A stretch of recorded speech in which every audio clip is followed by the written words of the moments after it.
I'm Barbara Heller. I'm a tapestry weaver. I have been weaving since the mid-70s, so I consider myself accomplished by now.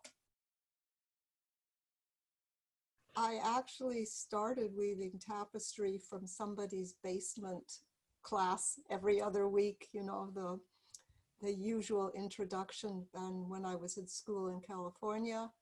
And when I moved back to Vancouver, I decided to get a teaching certificate and was lucky enough to take art education.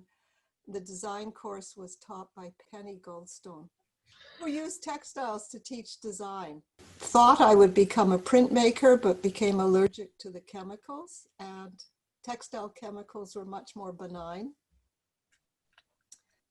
Just slowly edging in, did a lot of teaching, taught at Handcraft House, which was in North Van in the 80s and 90s, and was a 2-year textile school, and got a studio on Granville Island the same month I got pregnant, which was an interesting thing, but I have been there now. My son just turned 40, so I'm one of the fixtures. I'm the animated display in the window of our studio.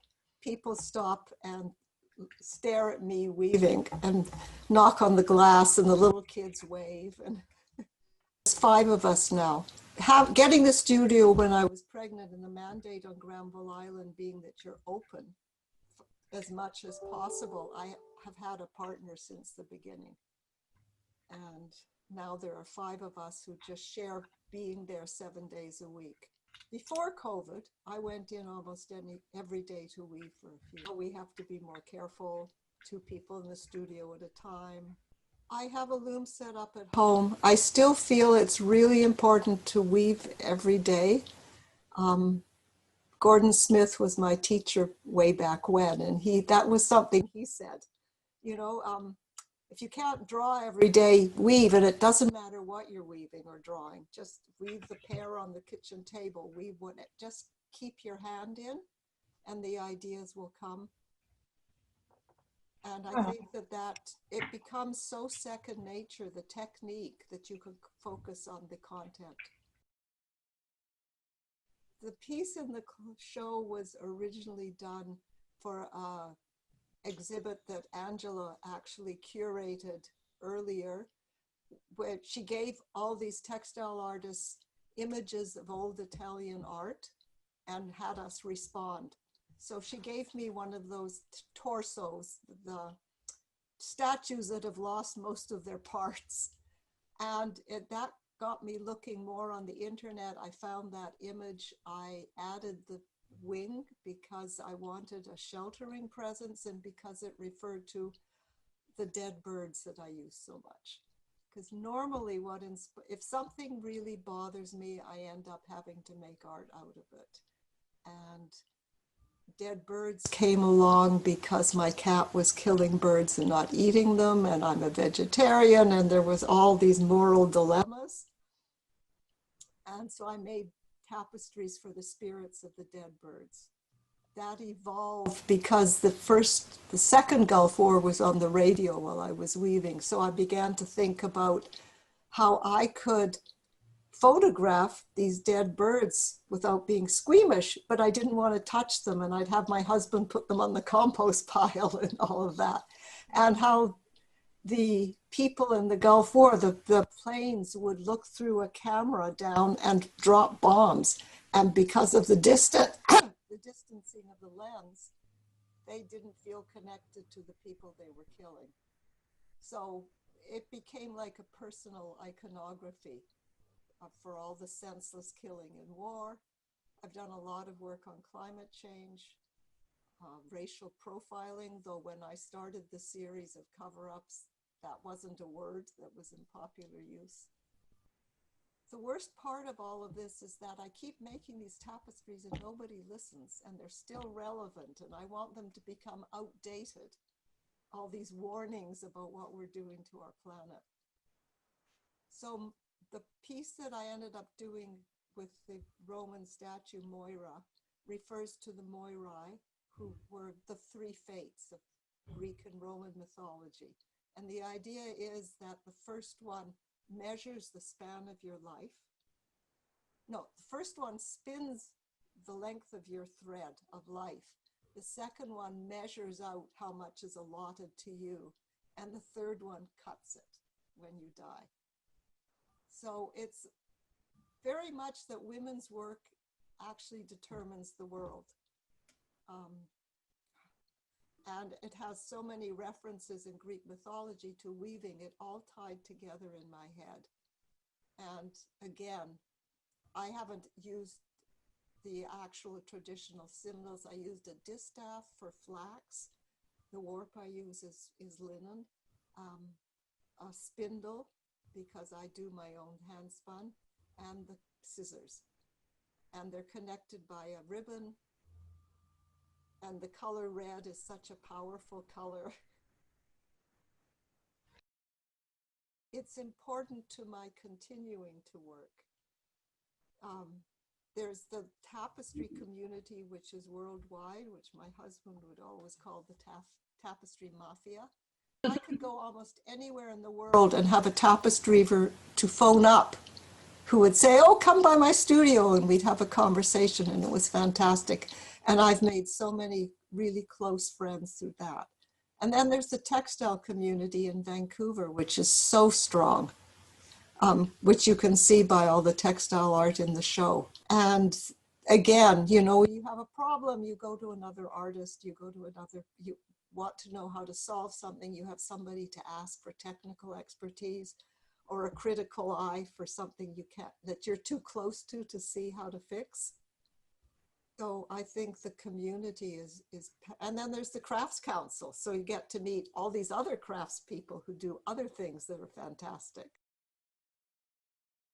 I was self-taught in tapestry.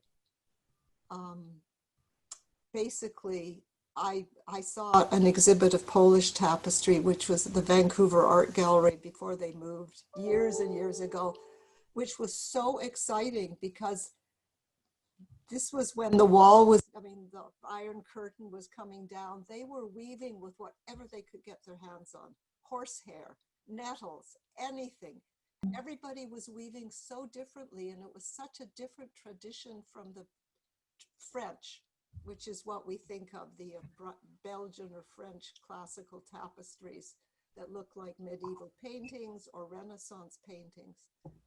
So I didn't enter tapestry weaving with all the constraints of a formal French tapestry training, but I have learned it since, because you say, okay, I'll take this from that way of doing it and this from that way of doing it, and you incorporate it in your bag of tricks when you come across it. So I do a lot of weaving with 4 and 8 ends per inch, which means how many warp threads are there in 1 inch. And I like to, you get the finer the set, the larger the number of warp threads, the more detail you can get. So if you look at the tapestry, the boxes with the symbols for the 3 fates and the figure are woven at 8 ends per inch and can get much more detail. But I love the texture of the hand spun, which is at 4 ends per inch.